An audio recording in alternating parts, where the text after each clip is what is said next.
गंभीर विषय है, इसलिए इस संबंध में तो आप गंभीरता से विचार कर ऐसे माननीय सदस्य को इस विधानसभा के इस सदन में रहने का अधिकार नहीं है। चाहे मैं हूं चाहे कोई भी है जिनका आचरण ठीक नहीं है, इस संबंध में तो विचार करना ही चाहिए। निम्बेड़ा के एक अध्यक्ष महोदय, मैं बात तो सुनो। जब बात कहने की व्यवस्था तो मैं करूंगा। पहले सुनो तो सही, पैरवी मत करो बोल रहे। मेरे खुद के साथ भी जिस तरह के शब्द अब तो उसी पे हमारे बोलो। माननीय साथी ने कहे उन्हीं की बात। और आपने उसमें जिस तरह की व्यवस्था दी, मेरे लिए कहा, आपने उसको विलोपित किया, तो ऐसे ही हम मिल बैठ करके अपन सदन में आते हैं और सदन की परंपरा है और बहुत अच्छा प्रेसिडेंस रहा है हमारा।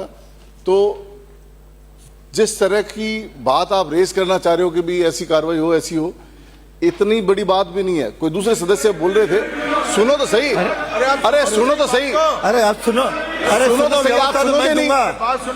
सुनोगे। अरे हरिमोहन जी, निर्णय तो मैं करूंगा। बूंदी से आने वाले सदस्य अपना वक्तव्य दे रहे थे। लंबा क्यों चला? बूंदी से आने वाले सदस्य अपना वक्तव्य दे रहे थे। वो कोई वक्तव्य नहीं दे रहे थे, वो अपनी सीट पे बैठे हुए थे।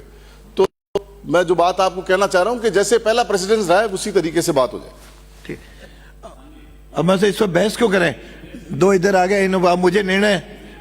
महोदय, मैं एक बात अगर कांग्रेस जो कल ये घटनाक्रम हुआ है सोशल मीडिया पे चला है उससे आप इत्तेफाक रखते हैं, आप उसका खंडन करते हैं कि नहीं करते? आप उसको सहारा मत दो। पूरे राज्य माननीय मंत्री जी, अरे माननीय मंत्री बिराजो, आप बिराजो ने, अरे निर्णय में, अरे बिराजो, अरे माननीय मंत्री जी बिराजो। मुझे यह जो चर्चा निम्बेड़ा के आने वाले सदस्य और संसदीय मंत्री और इधर के सचेतक ने जो विषय उठाया है वह विषय बहुत गंभीर है। हम लोगों को 8 करोड़ जनता यूट्यूब से देखती है और हम 2, 2.5 लाख 3 लाख मतदाताओं से निर्वाचित होकर के आते हैं। तो सदन के सदस्य से अपेक्षा होती है कि वह गरिमा में व्यवहार करे, मर्यादा में रहे और हम सब के रहे।